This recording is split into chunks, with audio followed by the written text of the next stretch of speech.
नमस्कार, स्वागत है आपका सुनो कहानी में। आज की कहानी का नाम है उसने कहा था। इसके लेखक हैं श्री चंद्रधर शर्मा गुलेरी जी। तो आइए चलते हैं कहानी की ओर।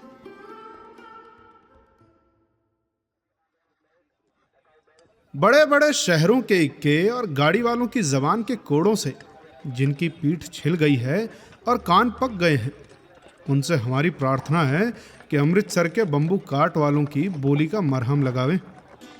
जब बड़े बड़े शहरों की चौड़ी सड़कों पर घोड़े की पीठ चाबुक से धुनते हुए इक्के वाले कभी घोड़े की नानी से अपना निकट संबंध स्थिर करते हैं, तो कभी राह चलते पैदलों की आंखें न होने पर तरस खाते हैं, कभी उनके पैरों की उंगलियों के पोरों को चींथ कर अपने ही को सताया हुआ बताते हैं और संसार भर की ग्लानि, निराशा और शोभ के अवतार बने नाक की सीध चले जाते हैं। तब वहीं अमृतसर में उनकी बिरादरी वाले तंग चक्करदार गलियों में हर एक लट्ठी वाले के लिए ठहर कर सब्र का समुद्र उमड़ा कर, बचो खालसा जी, अरे हट जाओ भाई जी, और ठहरना भाई ठहरना, आने दो लाला जी आने दो, अरे हट जा बादशाह, कहते हुए सफेद फोंटो खच्चरों, बत्तकों, गन्ने और खोमचे और भारे वालों के जंगल में से राह खेते हैं। क्या मजाल है कि जी और साहब बिना सुने किसी को हटना पड़े। अब यह बात नहीं कि उनकी जीभ चलती नहीं, पर मीठी छुरी की तरह महीन मार करती हुई। यदि कोई बुढ़िया बार बार चितौनी देने पर भी लीक से नहीं हटती, तो उनकी वचनावली के ये कुछ नमूने हैं। अरे हट जा जीणे जोगिए, हट जा कर्मा वालिए, और हट जा पुत्ता प्यारिये, और बच जा लंबी वालिए।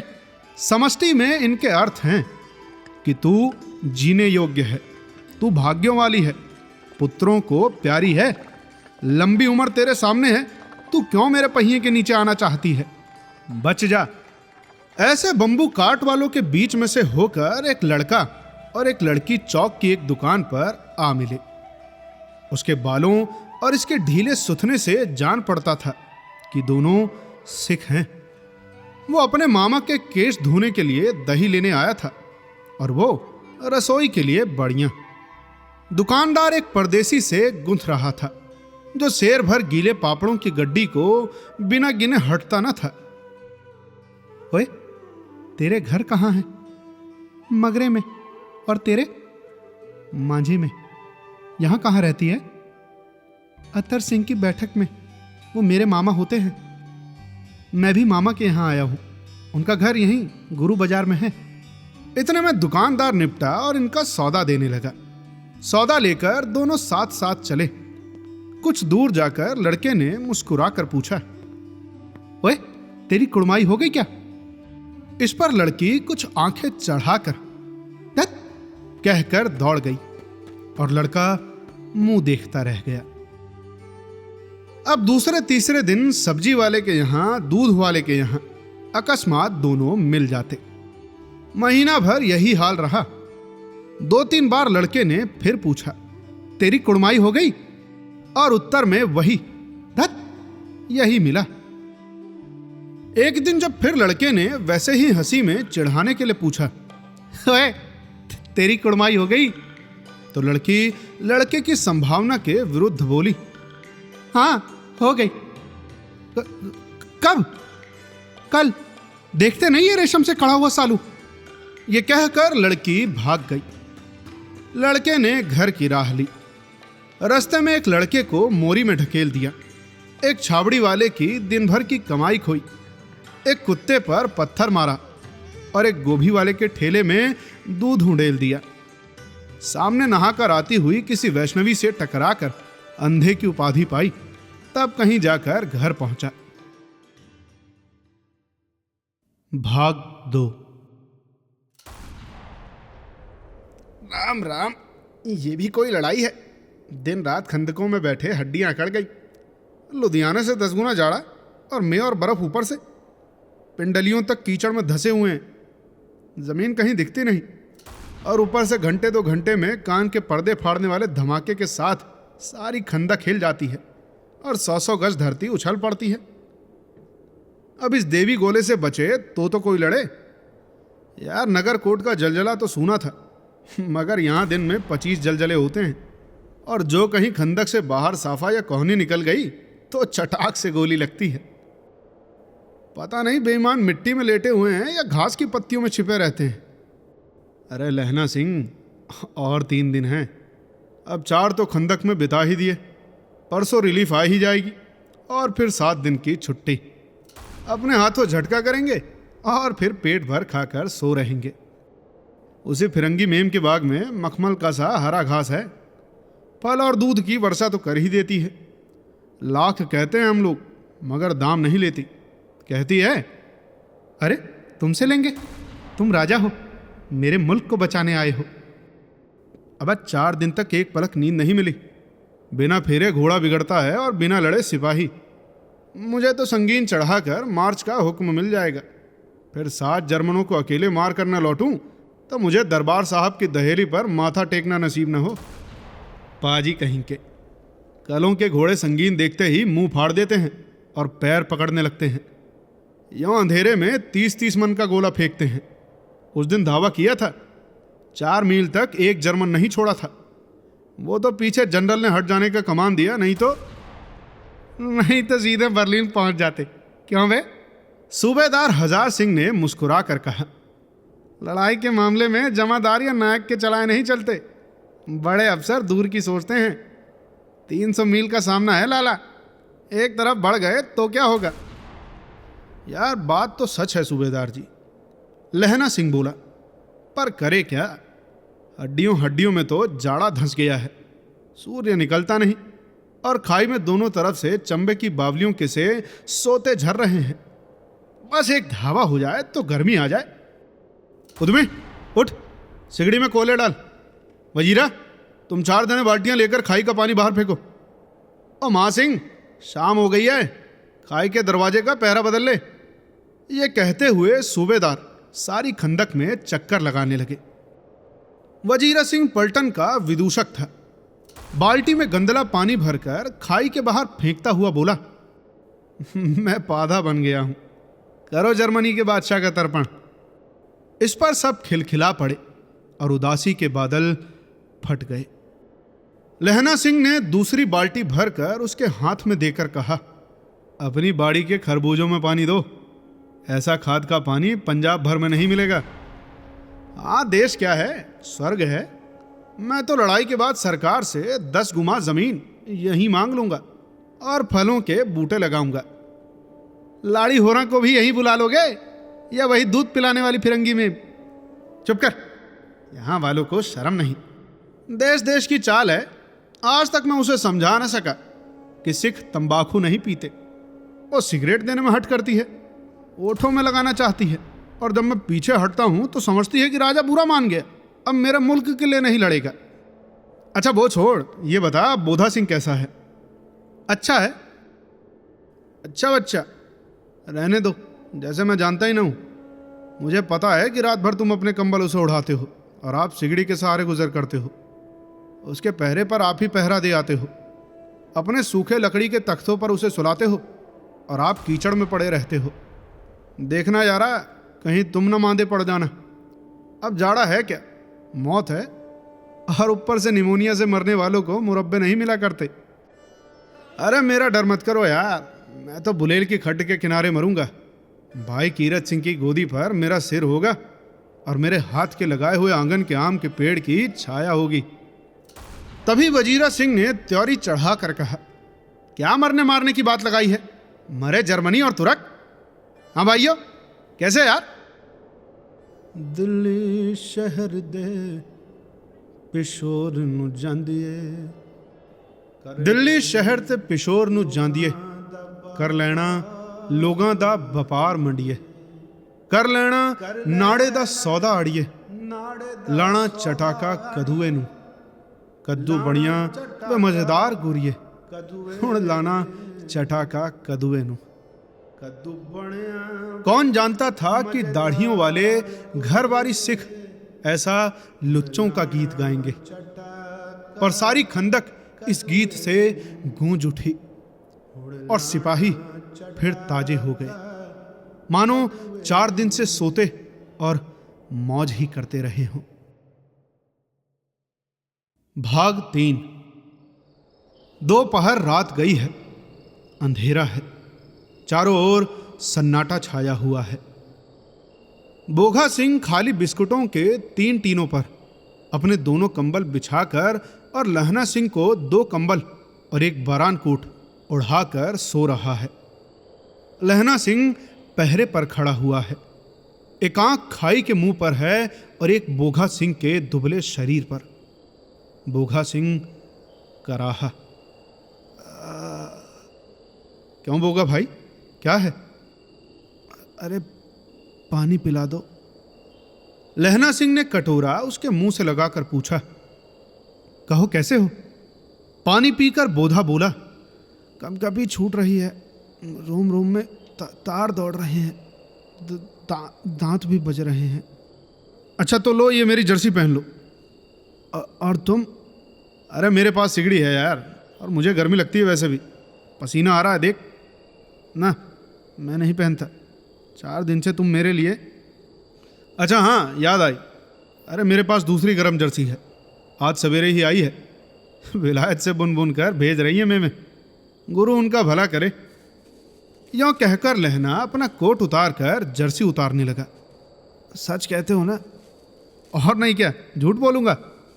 यों कहकर नाही करते हुए बोघा को उसने जबरदस्ती जर्सी पहना दी और आप खाकी कोट और जीन का कुर्ता भर पहनकर पहरे पर आ खड़ा हुआ। अब मेम की जर्सी की कथा केवल कथा ही थी। आधा घंटा बीता। इतने में खाई के मुंह से आवाज आई। सूबेदार हजार सिंह। कौन लपटन साहब? हुक्म हुजूर। कहकर सूबेदार तनकर फौजी सलाम करके सामने हुआ। देखो, इसी दम धावा करना होगा। मील भर की दूरी पर पूरब के कोने में एक जर्मन खाई है, उसमें 50 से ज्यादा जर्मन नहीं है। इन पेड़ों के नीचे नीचे 2 खेत काटकर रास्ता है, 3-4 घुमाव हैं। जहां मोड़ है वहां 15 जवान खड़े कर आया हूं। तुम यहां 10 आदमी छोड़कर सबको साथ ले उनसे जा मिलो। खंदक छीन कर वहीं जब तक दूसरा हुक्म ना मिले। डटे रहो, हम यहां रहेंगे। जो हुक्म साहब। चुपचाप सब तैयार हो गए। बोघा भी कंबल उतार कर चलने लगा। तब लहना सिंह ने उसे रोका। लहना सिंह आगे हुआ तो बोघा के बाप सूबेदार ने उंगली से बोघा की ओर इशारा किया। लहना सिंह समझकर चुप हो गया। पीछे 10 आदमी कौन रहे, इस पर बड़ी हुज्जत हुई। कोई रहना न चाहता था। समझा बुझाकर सूबेदार ने मार्च किया। लपटन साहब लहना की सिगड़ी के पास मुंह फेर कर खड़े हो गए और जेब से सिगरेट निकालकर सुलगाने लगे। 10 मिनट बाद उन्होंने लहना की ओर हाथ बढ़ाकर कहा, लो तुम भी पियो। आंख मारते मारते लहना सिंह सब समझ गया। मुंह का भाव छिपाकर बोला, अच्छा लाओ साहब। हाथ आगे करते ही उसने सिगड़ी के उजाले में साहब का मुंह देखा, बाल देखे, तब उसका माथा ठनका। लपटन साहब के पट्टियों वाले बाल एक दिन में ही कहीं उड़ गए और उनकी जगह कैदियों से कटे बाल कहां से आ गए? शायद साहब शराब पिए हुए हैं और उन्हें बाल कटवाने का मौका मिल गया है। लहना सिंह ने जांचना चाहा। अब लपटन साहब 5 वर्ष से उसकी रेजिमेंट में थे। क्यों साहब, हम लोग हिंदुस्तान कब जाएंगे? लड़ाई खत्म होने पर। क्यों, क्या हुआ? ये देश पसंद नहीं क्या? नहीं साहब, शिकार के वे मजे यहां कहां। याद है पार साल नकली लड़ाई के पीछे हम और आप जगाधारी जिले में शिकार करने गए थे? हाँ याद है। वहीं जब आप खोते पर सवार थे और आपका खानसामा अब्दुल्ला रास्ते के एक मंदिर में जल चढ़ाने को रह गया था। बेशक, पाजी कहीं का। सामने से वो नील गाय निकली कि ऐसी बड़ी मैंने कभी नहीं देखी, और आपकी एक गोली कंधे में लगी और पुट्ठे में निकली। अब ऐसे अफसर के साथ शिकार खेलने में मजा है। क्यों साहब, शिमले से तैयार होकर उस नील गाय का सिर आ गया था ना? आपने कहा था कि रेजिमेंट के मेस में लगाएंगे। हाँ कहा तो था, पर मैंने वो विलायत भेज दिया। ऐसे बड़े बड़े सींग थे उसके, 2-2 फुट के तो होंगे ही। हाँ लहना सिंह 2 फुट 4 इंच के थे। अरे तुमने सिगरेट नहीं पिया? पीता हूँ साहब, दिए सलाई ले आता हूँ। कहकर लहना सिंह खंदक में घुसा। अब उसे संदेह नहीं रहा था। उसने झटपट निश्चय कर लिया कि क्या करना चाहिए। अंधेरे में किसी सोने वाले से वो टकराया। कौन? वजीरा सिंह? हाँ, क्यों लेना? क्या कयामत आ गई अब? अरे जरा तो आंख लगने दी होती। अरे होश में आओ, कयामत ही तो आई है और लपटन साहब की वर्दी पहनकर आई है। क्या? अरे लपटन साहब या तो मारे गए हैं या कैद हो गए हैं। उनकी वर्दी पहनकर ये कोई जर्मन आया है। सूबेदार ने इसका मुंह नहीं देखा, मैंने देखा है और बात भी की है। सौरा साफ उर्दू बोलता है, पर किताबी उर्दू, और मुझे पीने को सिगरेट दिया है। तो अब मारे गए। धोखा है, धोखा। सूबेदार हुरा कीचड़ में चक्कर काटते फिरेंगे और यहाँ खाई पर धावा होगा। अच्छा उठो, एक काम करो, पलटन के पैरों के निशान देखते देखते दौड़ जाओ। अभी बहुत दूर न गए होंगे। सूबेदार से कहो एकदम लौट आए। खंदक की बात झूठ है। चले जाओ, खंदक के पीछे से निकल जाओ, पत्ता तक न खड़के, और देर मत करना। जाओ। मगर हुक्म तो यह है कि यहीं। अरे ऐसी तैसी हुक्म के, मेरा हुक्म है। जमादार लहना सिंह जो इस वक्त यहाँ का सबसे बड़ा अफसर है, ये उसका हुक्म है। तुम जाओ जल्दी, मैं लपटन साहब की खबर लेता हूँ। पर यहाँ तो तुम 8 ही हो। 8 नहीं, 10 लाख। एक एक अकालिया सिख 1.25 लाख के बराबर होता है। जाओ, चले जाओ। लौटकर खाई के मुहाने पर लहना सिंह दीवार से चिपक गया। उसने देखा कि लपटन साहब ने जेब से बेल के बराबर 3 गोले निकाले। तीनों को जगह जगह खंदक की दीवारों में घुसेड़ दिया और तीनों में एक तार सा बांध दिया। तार के आगे सूत की एक गुत्थी थी, जिसे सिगड़ी के पास रखा। बाहर की तरफ जाकर एक दिया सलाई जलाकर गुत्थी पर रखते। तभी इतने में बिजली की तरह दोनों हाथों से उल्टी बंदूक को उठाकर लहना सिंह ने साहब की कोहनी पर तान कर दे मारा। धमाके के साथ साहब के हाथ से दिया सलाई गिर पड़ी। लहना सिंह ने एक कुंदा साहब की गर्दन पर मारा। कहते हुए चित्त हो गए। लहना सिंह ने तीनों गोले बिनकर खंदक के बाहर फेंके और साहब को घसीटकर सिगड़ी के पास लिटाया। जेबों की तलाशी ली। 3-4 लिफाफे और एक डायरी निकालकर उन्हें अपनी जेब के हवाले किया। साहब की मूर्छा हटी। लहना सिंह हंसकर बोला, क्यों लपटन साहब, मिजाज कैसा है? खैर, आज मैंने बहुत बातें सीखी। ये सीखा कि सिख सिगरेट पीते हैं। ये सीखा कि जगाधारी के जिले में नीलगाय होती हैं और उनके 2 फुट 4 इंच के सींग होते हैं। ये भी सीखा कि मुसलमान खानसामा मूर्तियों पर जल चढ़ाते हैं और लपटन साहब खोते पर चढ़ते हैं। पर ये तो कहो, ऐसी साफ उर्दू कहाँ से सीखा है? हमारे लपटन साहब तो बिन डेम के 5 लफ्ज भी नहीं बोला करते थे। लहना ने पतलून के जेबों की तलाशी नहीं ली थी। साहब ने मानो जाड़े से बचने के लिए दोनों हाथ जेबों में डाले। लहना सिंह कहता गया, खैर चालाक तो बड़े हो, पर मांझे का लहना इतने बरस लपटन साहब के साथ रहा है, उसे चकमा देने के लिए 4 आंखें चाहिए। 3 महीने हुए एक तुर्की मौलवी मेरे गांव आया था। औरतों को बच्चे होने की तावीज़ बांटता था और बच्चों को दवाई देता था।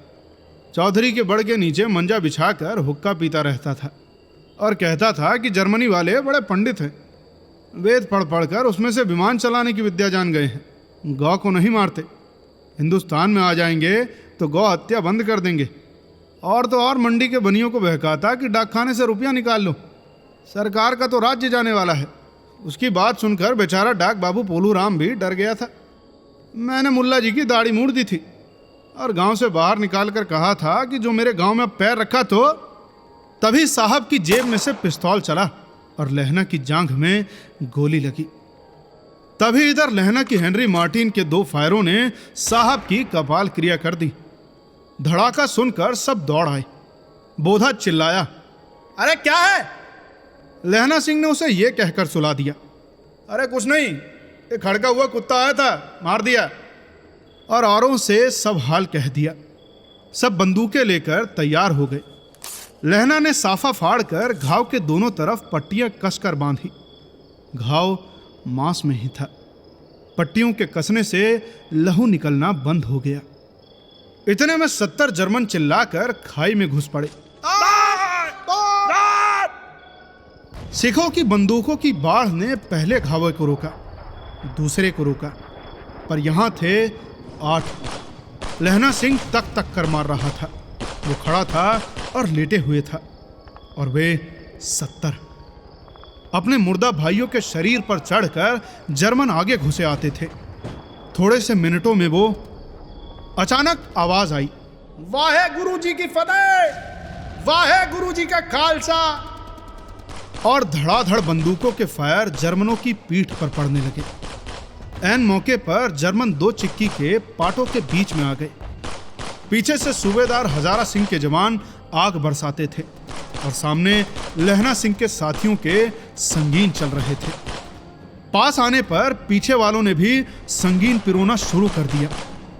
तभी एक किलकारी और, वाहे गुरु जी की फतेह, वाहे गुरु जी का खालसा, सत श्री अकाल पूरक। अकाल सिक्खां दी फौज आई और लड़ाई खत्म हो गई। 63 जर्मन या तो खेत रहे थे या तो कराह रहे थे। सिखों में भी 15 के प्राण गए। सूबेदार के दाहिने कंधे में से गोली आर पार निकल गई। लहना सिंह की पसली में एक गोली लगी। उसने घाव को खंदक की गीली मिट्टी से पुर लिया और बाकी का साफा कसकर कमर बंद की तरह लपेट लिया। किसी को खबर न हुई कि लहना को दूसरा घाव भारी घाव लगा है। लड़ाई के समय चांद निकल आया था, ऐसा चांद जिसके प्रकाश से संस्कृत कवियों का दिया हुआ शई नाम सार्थक होता है। और हवा ऐसी चल रही थी जैसी वाण भट्ट की भाषा में दंत विणो पदेशाचार्य कहलाती। वजीरा सिंह कह रहा था कि कैसे मन मन भर फ्रांस की भूमि मेरे बूटों से चिपक रही थी जब मैं दौड़ा दौड़ा सूबेदार के पीछे गया था। सूबेदार लहना सिंह से सारा हाल सुन और कागजात पाकर मैं उसकी तुरंत बुद्धि को सराह रहे थे और कह रहे थे, अगर तू न होता तो आज सब मर जाते। इस लड़ाई की आवाज 3 मील दाहिनी ओर की खाई वालों ने सुन ली थी। उन्होंने पीछे टेलीफोन कर दिया था। वहां से झटपट 2 डॉक्टर और 2 बीमार ढूंढने की गाड़ियां चली जो कोई 1.5 घंटे के अंदर आ पहुंची। फील्ड अस्पताल नजदीक था। सुबह होते होते वहां पहुंच जाएंगे, इसलिए मामूली पट्टी बांधकर एक गाड़ी में घायल लिटाए गए और दूसरे में लाशें रखी गई। सूबेदार ने लहना सिंह की जांघ में पट्टी बंधवानी चाहिए, पर उसने ये कहकर टाल दिया कि थोड़ा घाव है, सवेरे देखा जाएगा। बोघा सिंह ज्वर में बर्रा रहा था। वो गाड़ी में लिटाया गया। लहना को छोड़कर सूबेदार जाते नहीं थे। ये देख लहना ने कहा, तुम्हें बोधा की कसम है और सूबेदारनी जी की सौगंध है जो इस गाड़ी में न चले जाओ। मेरे लिए वहां पहुंचकर गाड़ी भेज देना, और जर्मन मुर्दों के लिए भी तो गाड़ियां आती होंगी। मेरा हाल बुरा नहीं है, देखते नहीं मैं खड़ा हूं और वजीरा सिंह मेरे पास है ही। अच्छा, पर बोघा गाड़ी पर लेट गया? भला आप भी चढ़ जाओ। अरे सुनिए तो, सूबेदारनी होरा को चिट्ठी लिखो तो मेरा मत्था टेकना लिख देना, और जब घर जाओ तो कह देना कि जो मुझसे उसने कहा था वो मैंने कर दिया। बोघा गाड़ी पर लेट गया। गाड़ियां चल पड़ी थीं। सूबेदार ने चढ़ते चढ़ते लहना का हाथ पकड़कर कहा, तैने मेरे और बोघा के प्राण बचाए हैं, लिखना कैसा, साथ ही घर चलेंगे। अपनी सूबेदारनी को तू ही कह देना उसने क्या कहा था। अब आप गाड़ी पर चढ़ जाओ, मैंने जो कहा वो लिख देना और कह भी देना। गाड़ी के जाते ही लहना लेट गया। वजीरा पानी पिला दे और मेरा कमरबंद खोल दे, तर हो रहा है। मृत्यु के कुछ समय पहले स्मृति बहुत साफ हो जाती है। जन्म भर की घटनाएं एक एक करके सामने आती हैं। सारे दृश्यों के रंग साफ होते हैं। समय की धुंध बिल्कुल उन पर से हट जाती है। लहना सिंह 12 वर्ष का है। अमृतसर में मामा के यहाँ आया हुआ है। दही वाले के यहाँ, सब्जी वाले के यहाँ, हर कहीं उसे एक 8 वर्ष की लड़की मिल जाती है। जब वो पूछता है कि तेरी कुमड़ाई हो गई, तब धत्त कहकर वो भाग जाती है। एक दिन उसने वैसे ही पूछा तो उसने कहा, हाँ कल हो गई, देखते नहीं रेशम के फूलों वाला सालू। ये सुनते ही लहना सिंह को दुख हुआ। क्रोध हुआ। क्यों हुआ? वजीरा सिंह, अरे पानी पिला दे। 25 वर्ष बीत गए। अब लहना सिंह नंबर 77 राइफल्स में जमींदार हो गया है। उस 8 वर्ष की कन्या का ध्यान ही न रहा। न मालूम वो कभी मिली थी या नहीं। 7 दिन की छुट्टी लेकर जमीन के मुकदमे के पैरवी करने वो अपने घर गया। वहां रेजिमेंट के अफसर की चिट्ठी मिली कि फौज लाम पड़ जाती है, फौरन चले आओ। साथ ही सूबेदार हजारा सिंह की चिट्ठी मिली कि मैं और बोघा सिंह भी लाम पड़ जाते हैं, लौटते हुए हमारे घर होते जाना, साथ ही चलेंगे। सूबेदार का गांव रास्ते में पड़ता था और सूबेदार उसे बहुत चाहता था। लहना सिंह सूबेदार के यहां पहुंचा। जब चलने लगे तब सूबेदार बेढ़े में से निकल कर आए और बोले, ओ लहना, सूबेदारनी तुमको जानती है? अरे बुलाती है, जमीला। लहना सिंह भीतर पहुंचा। सूबेदारनी मुझे जानती है? कब से? जहां तक मेरा ख्याल है रेजिमेंट के क्वार्टरों में तो कभी सूबेदार के घर के लोग रहे नहीं। दरवाजे पर जाकर मत्था टेकना कहा। असीस सुनी। लहना सिंह चुप। मुझे पहचाना? नहीं। तेरी कुड़माई हो गई? धत, कल हो गई। देखते नहीं रेशमी बूटों वाला सालू अमृतसर में। भावों की टकराहट से मूर्छा खुली, करवट बदली, पसली का घाव बह निकला। ओ वजीरा, उसने कहा था। स्वप्न चल रहा है। सूबेदारनी कह रही है, मैंने तेरे को आते ही पहचान लिया। अच्छा, एक काम कहती हूं, मेरे तो भाग फूट गए। सरकार ने बहादुरी का खिताब दिया है, लायलपुर में जमीन दी है। आज नमक हलाली का मौका आया है, पर सरकार ने हम तीमियों की एक घंगरिया पलटन क्यों न बना दी, जो मैं भी सूबेदार जी के साथ चली जाती। एक बेटा है, फौज में भर्ती हुए उसे 1 ही बरस हुआ। उसके पीछे 4 और हुए, पर एक भी नहीं जिया। सूबेदारनी रोने लगी। अब दोनों जाते हैं। मेरे भाग, तुम्हें याद है एक दिन तांगे वाले का घोड़ा दही वाले की दुकान के पास बिगड़ गया था। तुमने उस दिन मेरे प्राण बचाए थे। आप घोड़े की लातों में चले गए थे और मुझे उठाकर दुकान के तख्ते पर खड़ा कर दिया था। ऐसे ही इन दोनों को बचाना, ये मेरी भिक्षा है। तुम्हारे आगे मैं आंचल पसारती हूं। रोती रोती सूबेदारनी ओबरी में चली गई। लहना भी आंसू पोंछता हुआ बाहर आया। वजीर सिंह, पानी पिला, उसने कहा था। लहना का सिर अपनी गोद में लिटाए वजीरा सिंह बैठा है। जब मांगता है तब पानी पिला देता है। आधे घंटे तक लहना चुप रहा, फिर बोला, कौन? कीरत सिंह। वजीरा ने कुछ समझकर कहा, हाँ भैया, मुझे और ऊंचा कर ले, अपने पट्टे पर मेरा सिर रख ले। वजीरा ने वैसा ही किया। हाँ, अब ठीक है, अब पानी पिला दे। बस, अब के हाड़ में यह आम खूब फलेगा। चचा भतीजा दोनों यहीं बैठकर आम खाना। जितना बड़ा तेरा भतीजा है उतना ही ये आम है। जिस महीने उसका जन्म हुआ था उसी महीने में मैंने इसे लगाया था। वजीरा सिंह के आंसू टप टप टपक रहे थे। कुछ दिन पीछे लोगों ने अखबारों में पढ़ा, फ्रांस और बेल्जियम 68वीं सूची, मैदान में घावों से मरा नंबर 77 सिख राइफल्स जमादार लहना सिंह। तो ये थी आज की कहानी, जिसका नाम है उसने कहा था। ऐसी ही और भी कहानियों को सुनने के लिए जुड़े रहिए इस चैनल के साथ। मिलते हैं आपसे अगली कहानी के साथ। तब तक के लिए सुनते रहिए सुनो कहानी की अन्य कहानियां। धन्यवाद।